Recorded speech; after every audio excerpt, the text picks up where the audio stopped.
Welcome in, Big Blue Nation, to another episode of the Cats Talk podcast. I'm your host, Cameron Johnston. He is your host, Jacob Boyers.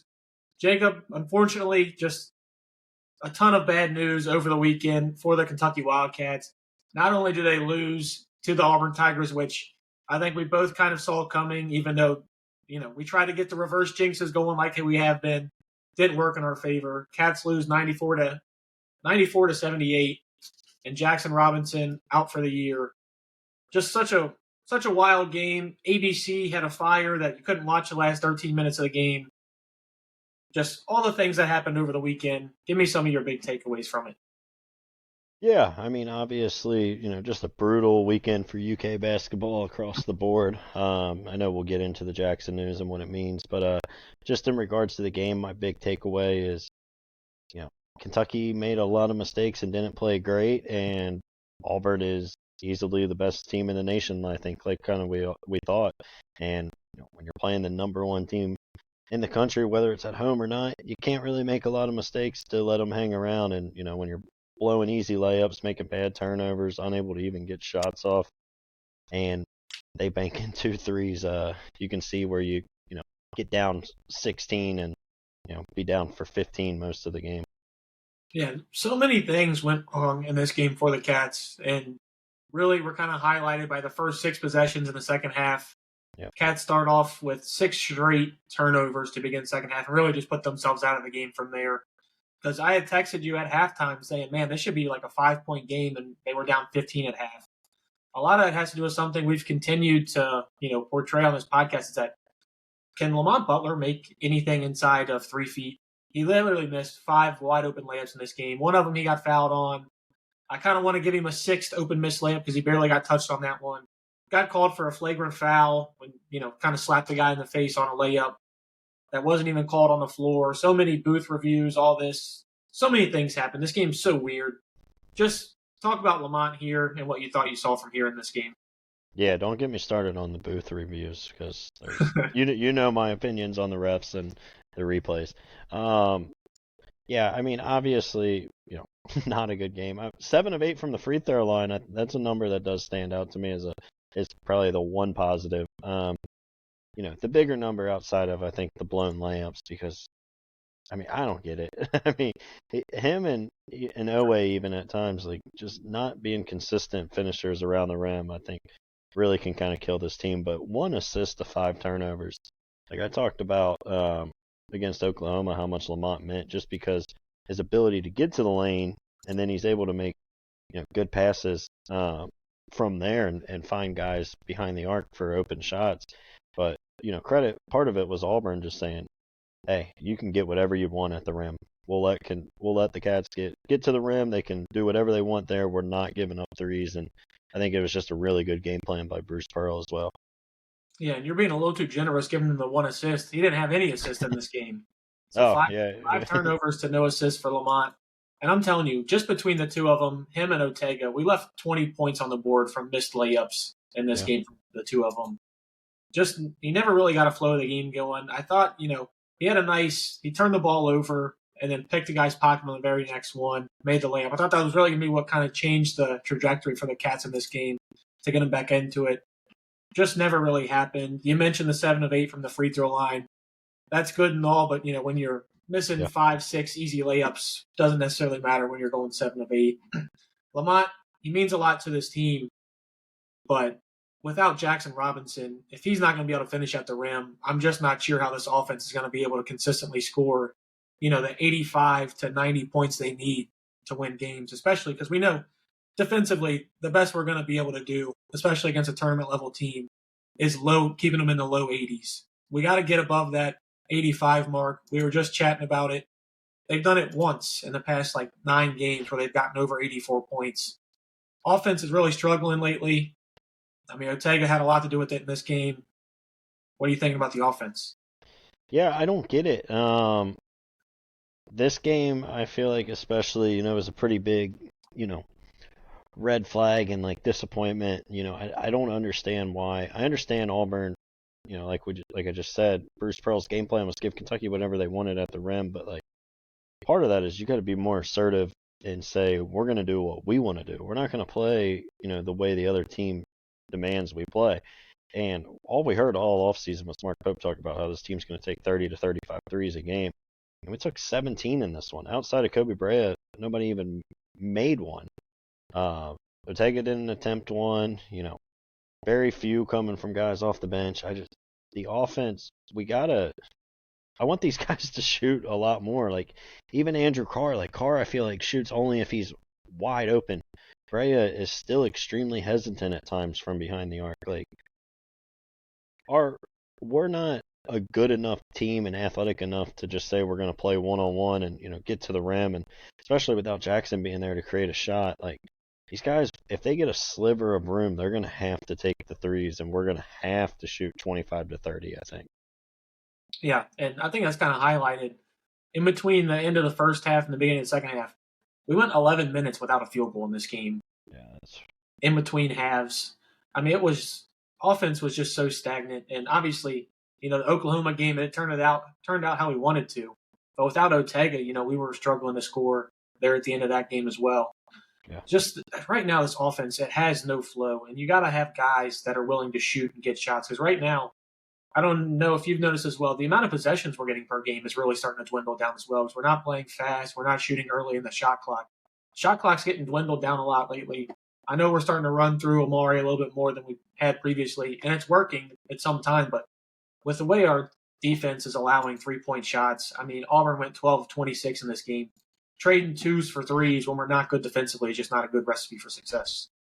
Yeah, I agree, and I really do think a lot of it could be solved if these guys would just pull the trigger more. I mean, Kobe Bryant, probably played, easily the second best game on the team. Maybe make an argument between him and Amari, but like there were still times where he's coming off a ball screen, and it's just like just let the thing fly, and he's pump faking or trying to drive to the basket, or that would lead to a turnover. Like Kobe Bryant, especially, like if he has an inch of room, I want him to shoot it, because you see it too. Like these other teams, a lot of times they're getting those fouls on the threes coming off of screens because people are trying to fight through it, and like it's like we're just not taking that shot. Nobody on the team is.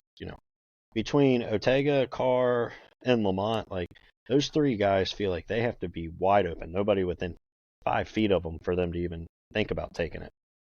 Yeah, and honestly, for two of those guys, I'm kind of fine with that. I want Andrew Carr to shoot. At some point, somebody's got to start shooting on my thing. Yeah, you're right. I mean, hopefully, I really like the minutes you've been getting from Kobe Bryant. I mean, he had played 38 minutes in this game. I think at any point in time, we didn't expect Kobe to be playing 38 minutes. And 7 of 11 from the field, 4 of 7 from 3. And, just thinking, like, off the top of my head, obviously ABC cut out with 13 minutes left in this game. So just from what I was able to watch, there was 3 or 4 times where I'm yelling for Kobe to shoot the ball that he didn't, and he still went 4 of 7 from 3.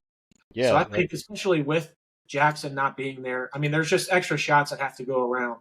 And when you have, Otega Owe, who 2 out of his last 3 games have been the worst of his career, highlighted by one that was the best game in his career. So you're getting such a volatile Otega Owe without Jaxson Robinson. Kobe we're getting to the point where I think he's got to shoot 15 times a game. Obviously, they don't have to all be threes. He's showing an ability to get into the lane. He's shooting mid-range jumpers and knocking them down. If we're going to get to that, 85-plus points per game, which is where we need to be to succeed, I think Kobe's got to be shooting at least 15 times. Couldn't agree more. Like this version of Kobe would be phenomenal if you had Jaxson Robinson. Yeah. If you had another scorer out there, but like we really need, and I kind of feel bad like saying it because I do think Kobe played really well, so I don't want to make it sound like I'm like harping on him, but like he did. Yeah. We almost like we just need. We've talked about it with like some of the bench guys, right? In the past, when these guys are out, guys are having to step into roles that they're not used to playing. And I think Kobe's got to step into the role of being the primary wing scorer. And there's ways for him to do that, whether it's like we talked about, coming off screens and shooting the ball. He's getting better and better driving the basketball. Like, he's one of the few guys I feel pretty good at taking a contested layup. He doesn't do it a lot, but when he does, he finishes it. So I just think I don't know what Pope needs to tell him, but hopefully, he can get him to understand, like, hey, you're going to be our primary wing scorer, and you can't shoot the ball too many times. There's not a number where we're going to tell you to slow down. Yeah, especially if he's going to be out there for 38 minutes. I mean, Yeah. you're going to have to get those shots up. And I really don't see those numbers going down much either, especially the way Travis, Colin, and Ansley, and even Trent have been playing. I mean, none of those guys right now are vying for extra minutes. So Kobe's got to get those shots up and get the attempts. The one thing I can't stand about this entire team right now is nobody's coming off of screens hard at all. Nobody's coming off of screens looking for their shot or looking for the two dribble pull up, something like that, or looking for the next pass. At some point, our shooters have to be ready to come off of screens, ready to shoot. And like you mentioned earlier, I mean, how many fouls have we gotten called on threes? I mean, you saw one called on Andrew Carver. He didn't even touch the guy. At this point, I mean, our defense is so bad. I'd rather play 4-on-5 defensively down there because more than likely we're giving up a bucket regardless and try and go for get the foul call. At this point, I mean, like you mentioned, 17 threes against number 1 ranked Auburn where you turn the ball over 18 times. It's not nearly enough to try and make up that ground. No, and I really do think like we just got to see these guys get more aggressive again. Kobe Bryant, there's not a number that he can shoot that I'm not happy with, but like if we could just get him to be more of a volume shooter, he can be a really good player for like a really good team. I mean, you're seeing it. He's getting better at rebounding the basketball. Like we talked about, he's getting better at driving the basketball. The other thing, knock on wood because it'll probably now happen tomorrow night, but like he's getting better defensively, but he's also like he's not a guy that ever gets in foul trouble. So to your point of like, he played almost 38 minutes and you see that continuing, like I do too. Like he obviously is a guard that's in good shape so he can stay out there, and then he doesn't put himself in bad position on defense to get called for fouls. So there's no reason going forward and I think he will continue to play 37, 38 minutes. So he's just got to be more aggressive when he's out there. Yeah, completely agree. And, it's crazy we're saying all this, and he still, had 11 shot attempts, scored 21 points. But just to fill in for that Jaxson Robinson role, we were talking about how Kobe needed to hit 3 threes, and that was with Jaxson Robinson for us to win these games. Yeah. So obviously the expectations are going to increase for Kobe. Somebody who the expectations seemingly keep increasing and he keeps delivering. I mean, Amari Williams, outside of the turnovers, which obviously he had 6 in this game, and I think 2 of them were a part of those first 6 turnovers in the second half. Obviously, nobody on the team looked good at that time. But Amari Williams, 31 minutes, we're starting to see him finally get, those minutes pushed further and further. I think with, the sleight of hand we have with, it's really only BG coming off the bench for our bigs. He's starting to push Amari more and more. But 13 points, 14 rebounds, 3 of 5 from the field, 7 assists as well. And, I told you I really like the matchup of him and Janiah Broome. I thought that was something that Amari could win. And really he did, especially, if you had told me just that matchup alone, tell me Andrew Carr gives you 20, Kobe Bryant gives you 21. There's some of these stats that I look at and I'm like, man, we got a really good shot of winning this game. Yeah. But I think, 18 turnovers and only making 4 threes was kind of the derail of the entire game. Yeah, real quick before I talk about Amari, one positive of this game I do think is that we saw Pope essentially kind of acknowledge, like, I have my 5 best players. I'm just going to have to play them as much as possible, right? 30-plus minutes for Lamont, 30-plus for Amari, 38 for Kobe, and then really the only starter that didn't play a ton was Ortega, but that was because of foul trouble. So that was one positive for me to see, because I think especially going forward without Jaxson, like, that's going to have to we got our 5, we're just going to have to go. So I did want to make that point. It was nice to see Amari finally get over 30.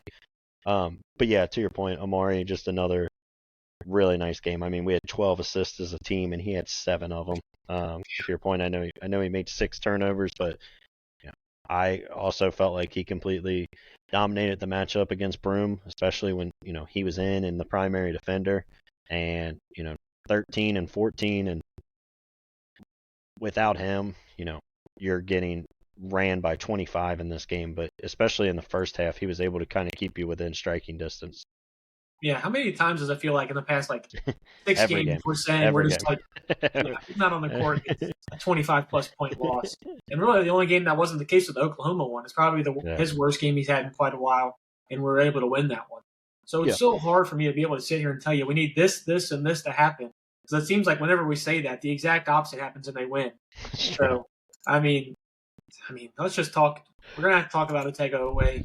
Obviously, glowing reviews about him after the Oklahoma game. This game, I mean, just quite literally the exact opposite. Played 20 minutes in this game, 4 points, 1 of 3 from the field. 2 of those were missed layups around the rim. No rebounds in 20 minutes, 1 assist, 1 turnover, and just stupid fouls. I mean, he came in, coach trusted him when he got his second foul, let him in, picked up a quick third, did the exact same thing in the second half to pick up his fourth. Just never a factor in this game. And at some point, Mr. Consistency's got to come back to Mr. Consistency because he's been anything but consistent the past 3. Yeah, goes all the way through. I don't know how many games. What have we played? 29. So he goes through 26 games, scoring double digits in every game and being extremely consistent. Now 2 out of 3, scored 2 and 4. So yeah, he's got to get back to Mr. Consistency. But I think you said it perfect. Like non-factor. He never got into a rhythm in this game. Only took 3 shots, 2 free throws. Just there was 0 rhythm, 0 flow, and I mean that happens when you get in early foul trouble. But to your point, when Pope puts him back in there with 2 fouls, like you're being told to go in there and like obviously like you can't predict not fouling, right? Like there's certain times where you get caught in a bad situation or even a bad call, but that wasn't the case. Like they were just plays you can't put yourself in that position, and I do feel like he's done that multiple times this year. And then obviously in a big game like Auburn, in a game where we're struggling to score, we're struggling to keep the first half close, like you got to go in there and you got to be smarter and essentially just attack on the offensive end. Yeah, I can't remember if it was his 3rd or his 4th foul that he picked up, but it was just on a clear box out of Janiah Broome has him boxed out on a free throw, tries to go over the top. I mean, Janiah Broome's a good rebounder. He's got 6-7 inches on Otega away. Just an insanely stupid play, to say the least. That's how he picked up a foul that basically sat him out for the rest of this game. And, obviously, we've mentioned he couldn't watch the last 13 minutes, but he obviously played a good amount in that, didn't foul out in this game, and he still wasn't a factor. And that's kind of the problem I've had with Otega Oweh this entire season is that if he's not clicking on the offensive end, if he's not getting the ball the way he wants, if he's not, attacking the rim consistently, he's just a non-factor on both sides of the court. And it's really concerning, especially because when Jackson's gone out, you've needed him more and more. And on one of those games, he stepped up, but it feels like on more than one occasion lately, he just hasn't been that guy that you want him to be. Yeah, I mean, you saw it at Oklahoma. I mean, he was obviously getting everything to work on the offensive side, but he had the same defensive intensity and, makes the game-winning block. It's, I do agree with you. When things just aren't going his way, he essentially just disappears. We saw it at Alabama, and then you see it in this one. Like, there's just essentially nothing once he doesn't get a couple shots to fall or whatever. But again, I mean, only took 3 shots in this game. Like every game we're talking about him, he's taken, 15 plus shots. Like for him to only take 3 in 20 minutes is kind of mind-boggling too. Yeah, everything about this game is mind-boggling. I mean, I'm sitting here. There's so many talking points I don't want to get to. Not being able to watch the game is one of them. I mean, I couldn't tell you the last time. Like, imagine if this was a 2 possession game late in this half. If they just cut it to like 8 and like we couldn't watch it, like people would be losing their minds. Dude, I had to go to a formal. I would have just left here and went straight down to Lexington and figure out what was going on to try and get there in time. I would have broken down the doors of Rupp Arena to see what's going on. And that's just one of the storylines. I mean, this game is just so weird on so many levels. Obviously, BG wasn't really not much of a talking point in this game. Didn't play bad. I will say came in, very first time he got subbed in, immediate turnover. He literally touched the ball. First guy was inbounded to, immediate turnover. As Jay Billis says, they scored the touchdown right after, turnover to a touchdown. They scored right off of it. And, I mean, Brandon Garrison continues to be so inconsistent. I mean, 12 minutes in this one, 12 minutes, no rebounds. Yep, I mean, I just don't understand how you can be 6'10" with that body size and not accidentally run into at least one rebound over 12 minutes of play.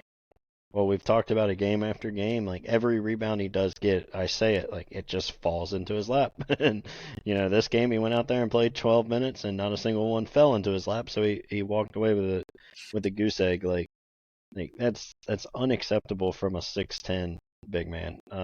at any level of basketball, let alone, at this high level in the SEC. Like, it's just pure energy, and you saw how good he can be at Oklahoma.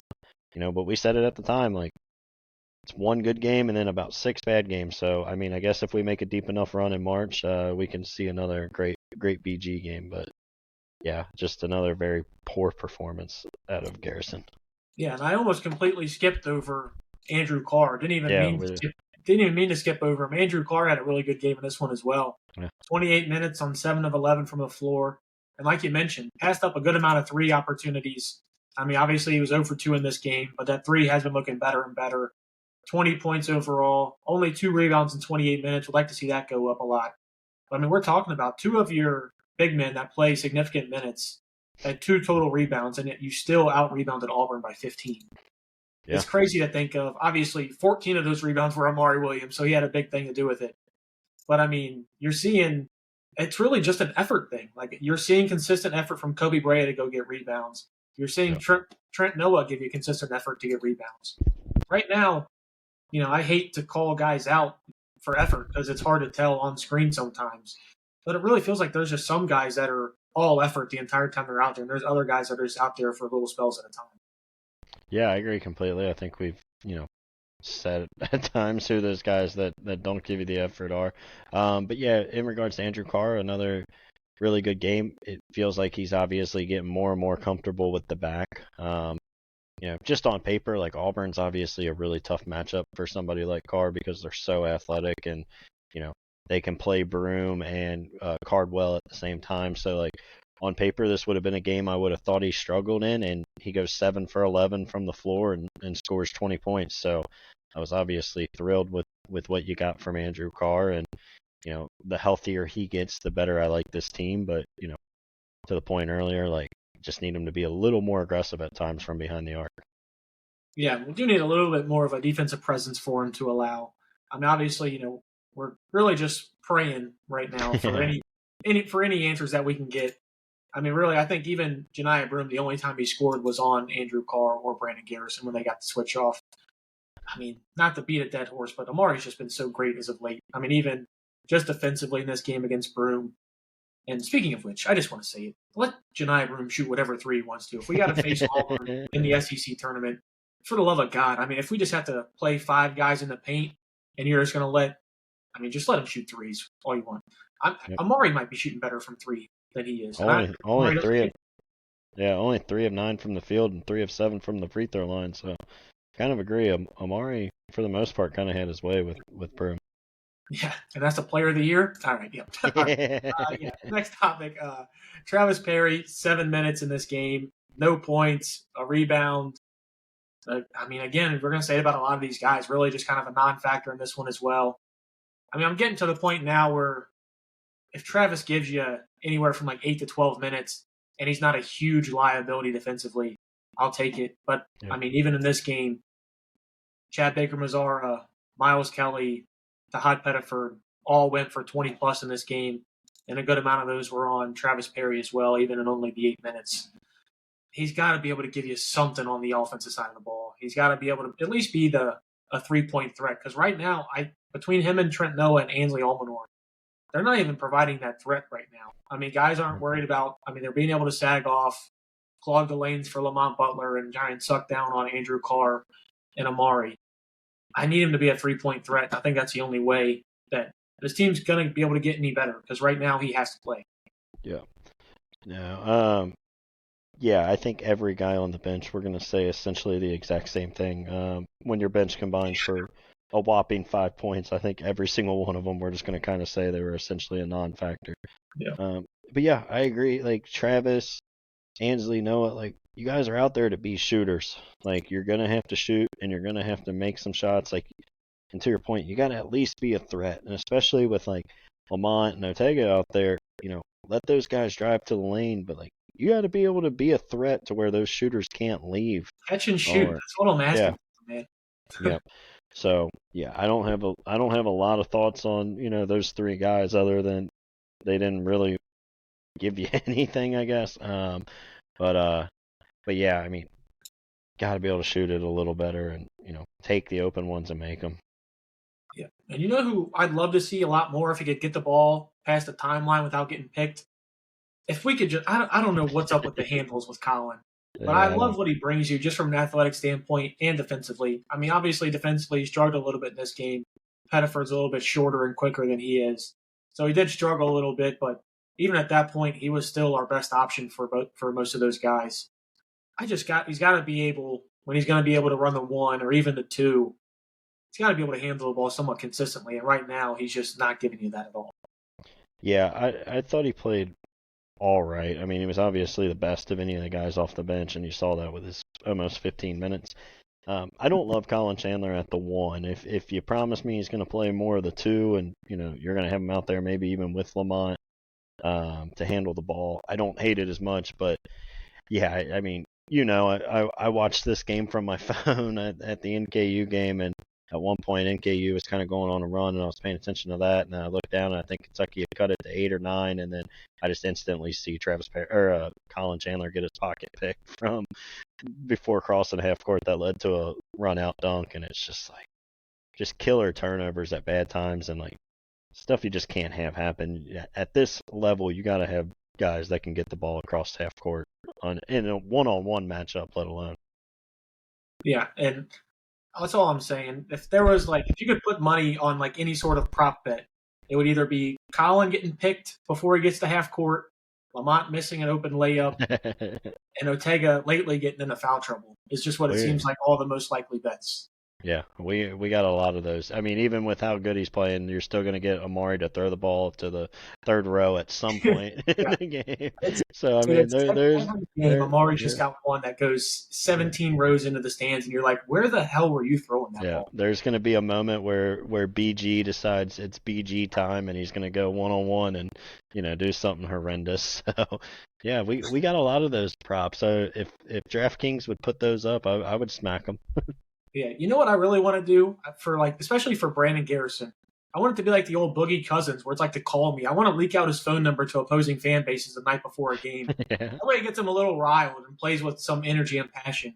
Because you see, like the Oklahoma game, when he's got the energy, the passion, and the want-to, he can be really good. So if you can find out BG's phone number, I'll send it out to the LSU guys. I'll send it out to Missouri fans. I'll get that thing circulate. And then, when he does get a new phone, we'll find a new phone number. We'll keep doing it until, right. Yeah. Just keep it going.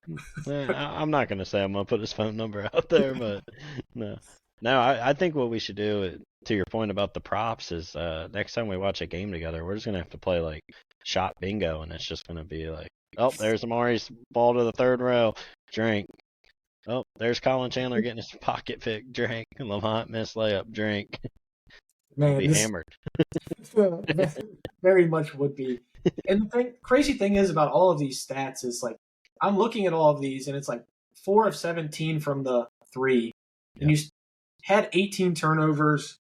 All of this, Owe only scores 4 points, and you still only lost by 16. Like I know 16 is a big number, but you're also talking about Lamont missing easy layups. Starting with 6 turnovers to start the half, going 11 minutes without a field goal. I mean, there's so many things that in this game that if you just take, one of those out, it's just like, man, this game is so much closer. So at the end of the day, with, I think the Jaxson news at the end of the game really compounds on it, makes everybody feel a little bit worse. Yeah. There's just certain things that obviously you can't take them out because if you could, it would change the entire game. But I feel a little bit better from this game, just showing that, we can do this many things wrong and still keep in with, who's perceived to be the best team in the country. Yeah, I mean, and I fully do believe that they're the best team in the country, and that was kind of my point when we first started this, is like, as bad as, you can't make mistakes and expect to beat Auburn, or at least that many mistakes, and the Cats made a ton of them. Like, you're going to have to play really well to beat Auburn, but that doesn't mean, like, if we see them in the SEC tournament or, another time this year, I mean, obviously we're not going to be the favorites to go beat them, but if you clean up some of that stuff, you can have it be a one possession game with 4 or 5 minutes to go, and then who knows what happens? Somebody gets hot and you win the game. So I do agree with you in kind of the bigger picture thing of like I still feel like this team can find ways to win against really good teams. Yeah, and just speaking to Auburn, it's just the fact that they've won a good amount of games without Janiah Broome. They just have so many guys that can go. They're so deep. They just the depth on the team is crazy. Like we mentioned, Todd Pettiford, 21 points. Miles Kelly banks in back-to-back threes, and he gets 31. Hits 9 for 14 from three. And Chad Baker-Mazara, I swear, if he was on our team, he'd probably be like one of my favorite players. But since he's on another team, he's got to be the 25-year-old bum. He's got to be the most annoying, cocky player I've ever seen. And, he's one of those guys, probably like Kerr is to other guys, where he's just annoying and, a nuisance. The guy's older than... I would love to have him on this team. The guy's older than Tyler Hero, Emmanuel Quickly, and Tyrese Maxey. But, I mean, that's just the way college basketball is now, man. Like, we're going to have to go find a couple of 24 and 25-year-olds again next year to do it all again. But, yeah. But, yeah, you want to talk any more on this game, or you want to get to kind of the big picture with Jaxson and everything? Well, if you want to increase that age by one more, if they're looking for a 26-year-old, I'll tell you what, I'll get the shots up. No, stop. I'll get the shots up, and I'm gonna crash the glass. No. All right, I won't call Coach Pope. I'll let him leave on that one. But obviously Tuesday night, big game for the Cats and big game for the SEC standings. Play LSU and former Wildcat Damian Collins at 7 p.m. at Rupp Arena. What do you think about this LSU team? They're obviously one of the worst in the SEC. 14 and 15, they've lost 3 straight. Must win for the Cats. Must win. I would actually argue, even though that this is going to sound weird because they beat South Carolina, I think they're the worst team in the conference. South Carolina just beat Arkansas. Exactly. And South Carolina's played a lot of really good teams really close, and they've shown they can win. LSU has gotten blown out in just about every game besides the 3 that they won. They played Ole Miss pretty close, but other than that, they've kind of gotten ran. Yeah, they only lost to Tennessee by 6, so they got some close games. That's true, and they were leading at one point in Florida, but then Florida just pulled away. At Rupp, you have to take care of business. I expect a big bounce back game from Ortega. Maybe similar to we saw him play really poor at Alabama, and then he has his best game of the season against Oklahoma. I don't know if we're going to get him to score our final 18 again, but I think this should be a pretty. I don't know if it will be a feel-good win, but I expect the Cats to play pretty well, especially in the second half, and win it pretty easily. Yeah, something we just can't have happen is, I don't know if you remember that LSU Arkansas the first time they played, where Damian Collins got that game-winning block to help seal that game. Can't have the former Cat coming in and doing something like that, obviously. Yeah, but guys, watch out for Cam Carter. He's averaging 17 points per game, and Jordan Sears averaging 12 a game. Yep. Just guys to look out for. Obviously, if the Cats are going to win this game, you're going to need guys. At this point, it's not even called stepping up. They just got to do their job. You know what's on the line. Kerr and Jaxson are not coming back. Guys have just got to – this is their job now. There's no more stepping up. You just have to fill in.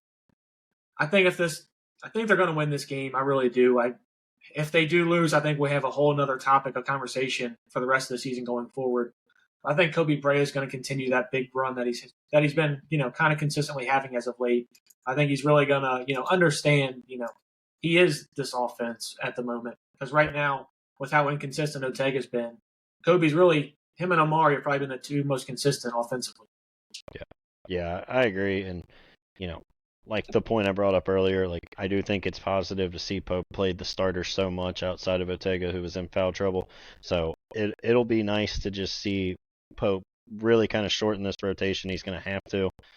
He obviously felt like he had to against Auburn, and I expect Kentucky to win pretty easily. I don't know if you're ready for score predictions yet, or if we want to come back to that at the very end. I'll say Kentucky scores 85, like you were kind of saying we needed to get to. So we'll go 85-71. I think this game's going to play out similar to Vandy at home. Like the first half, we're probably going to be a little frustrated. It's going to be a 3 to 5 point game at halftime, and then we pull away second half. How about a hot start? What do you think? Get a hot start and just control this game by 10 the whole way? What do you think about that? I would love it. You would hear no complaints out of me. Yeah. I kind of think that's what's going to happen to this one. I think the starters come out, kind of, establish their dominance, get us out to 6-point lead or so until we hand it over to the reserves. And really, it's about what those reserves do. Like we mentioned in the game against Auburn, they were nothing. They gave no contributions at all. The starting five is good, even with Jaxson taking a step. You got to have some contribution from somebody. The offense. I mean, you can't have 5 points from your bench. At that point, the starters are going to have to play 40 minutes apiece. And, I love Amari playing as much as you can, but I just don't know if he's got 40 every game in the tank. Yeah. But yeah, if you can keep him at that 31 mark, I feel a lot better in general. But, to your real quick point about like the starters still being good, as good as I think Jaxson Robinson is, and I think he obviously had the potential and was playing like maybe the best player on this team before he got hurt. You could potentially, if it was going to be him or somebody else, it had to be one of the guards, like because Kobe Brea, there's not a huge step down there. So, like this team would be a lot worse if you lost Lamont for the year or Amari Williams or even Andrew Carr. Like the drop off is a lot bigger between those guys versus what it is to Jaxson to Kobe Brea. So yeah, I'll agree to a certain extent. I don't know if I'd push the Lamont one on there, but I will agree with the Amari. I mean, we saw what happened when you had to play Travis Perry 30-plus minutes. Like, yeah, we've seen what we had when we've had to play these other guys 30 minutes. I mean, there's been no rhyme or reason to SEC play, even with everybody healthy, even with one guy out. So I mean, it's hard to pick and choose. I mean, obviously, this team is so inconsistent. It's unbelievable. And it's so frustrating because you see, the highlights of the team. You see, what they can do. You see these bits and pieces, and you're just like, man, if they can get it all together and finally click, we're talking about, making a deep tournament run, talking about, potentially going to the weekend in the SEC tournament. Yep. But then you see games like Oklahoma, even though where we did get the win, you see it all kind of spiral. The game against Texas, you see the ability for us to be in contention with great teams, but also lose to teams that are, on the tournament bubble. Yeah, I mean, it's definitely a weird year. Part of that is just college basketball all around, outside of like maybe the top 3 teams and Houston, Duke, and Auburn. Like everybody's kind of had some bad and weird losses.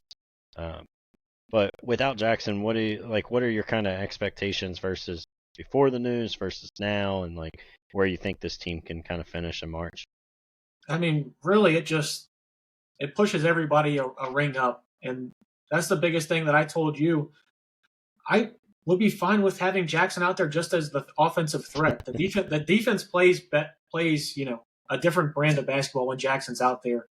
I mean, you're able to get more open looks for Ansley where he doesn't have to create his own shot. More open looks for Kobe Brea. Just that threat of him being out there, I thought was very valuable to this team. And even I think his shot creating and his shot making was a little bit overrated to where he was at during the season. I think this is a huge blow. I think it's probably the second least guy you could afford to lose. Maybe even throwing Andrew Carr in there. I think it's going to be really tough for this team to get past. I mean, Sweet 16, I think, is probably like the highlight of that because, I mean, you're seeing it right now.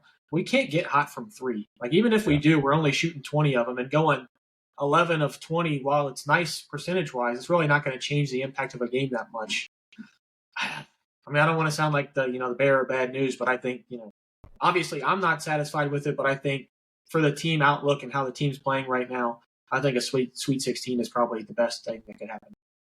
Yeah, I tend to agree. I mean, the thing with like Jaxson is the brutal thing is like he was playing so well before he got hurt. Like since Georgia, he's been phenomenal. Like he was really starting to kind of figure it out, and we were getting the guy that we kind of had all talked ourselves into from the beginning of the year, right? And I said before the season, like, this team I think is going to be really good, but you kind of need a guy that, can be your elite level scorer.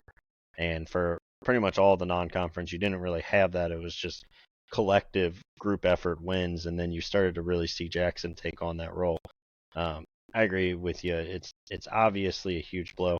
The thing is, like we talked about in this game, like I still think Kentucky, even without him, their starting 5 is good enough. Like they can get hot and beat really anybody. And to your point, if some stuff goes right here or there, even in this Auburn game, it could have been a 1 or 2 score game down the stretch, and then again, who knows what happens? Kobe Bryant maybe gets hot, knocks down a couple threes, and you find a way to win it.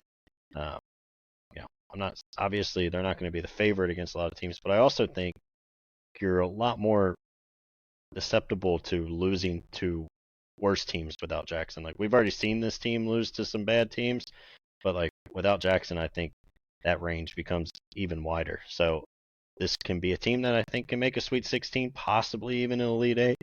We could also lose to a 12 or 13 seed in the first round. So it's going to be a stressful march. But yeah, I definitely think I thought with Jaxson and a fully healthy team, this team was a team that could make a run to an Elite 8, possibly a Final Four, and I don't see that happening now. Yeah, I think a 2-game sequence that really just, shows off your point and your example that you made.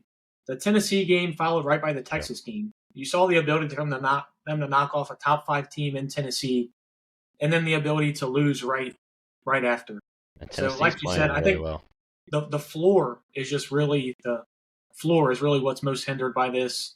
I mean, at the least, you lose a guy who's going to get you anywhere from 10 to 13 points, usually on his worst days.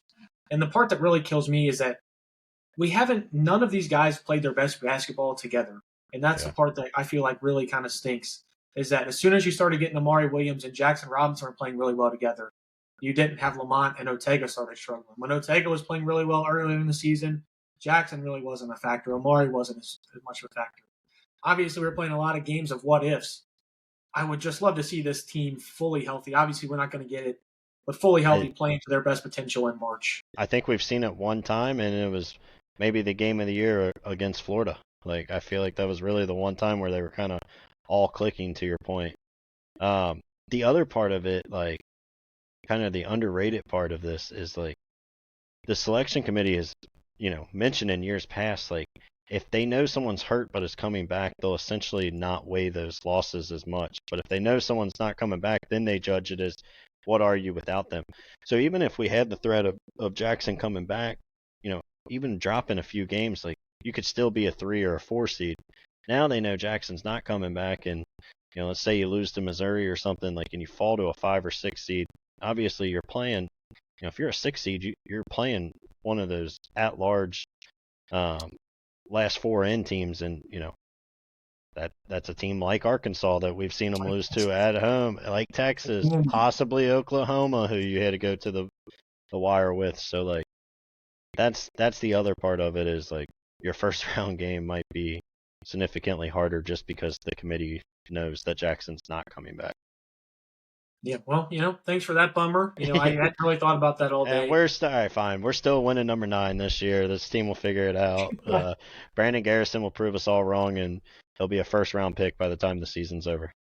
Man, I'd love to see it from your lips to God's ears. I'd love to see it, but I don't know if I actually made my score prediction. I'll have the Cats winning this by 10, 88-78. Hopefully, I mean, LSU is not a great defensive team. They are long and they are athletic, which I think might give us a little trouble early.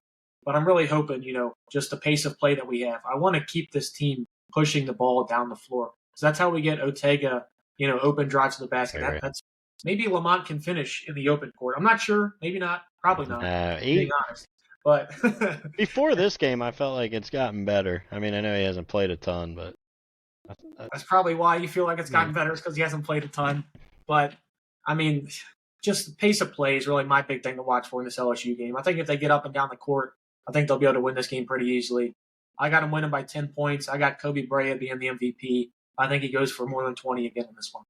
Yeah, and I'll, alluded to it earlier. I'll take a big bounce back from Ortega. This is, to your point, the kind of game, up and down pace. He can get those driving lanes, and I don't know what his over-under is going to be on DraftKings, but I fully expect him to score 20 tomorrow. All right, well, BBN, we're going to leave that on the high note there. That's going to be all from us for the Cats Talk podcast. Follow us on Instagram, TikTok, Twitter. We're everywhere. You get your podcasts, YouTube, Spotify, Amazon Music, iHeartRadio. Follow us wherever you can. That being said, go Big Blue. Go Big Blue.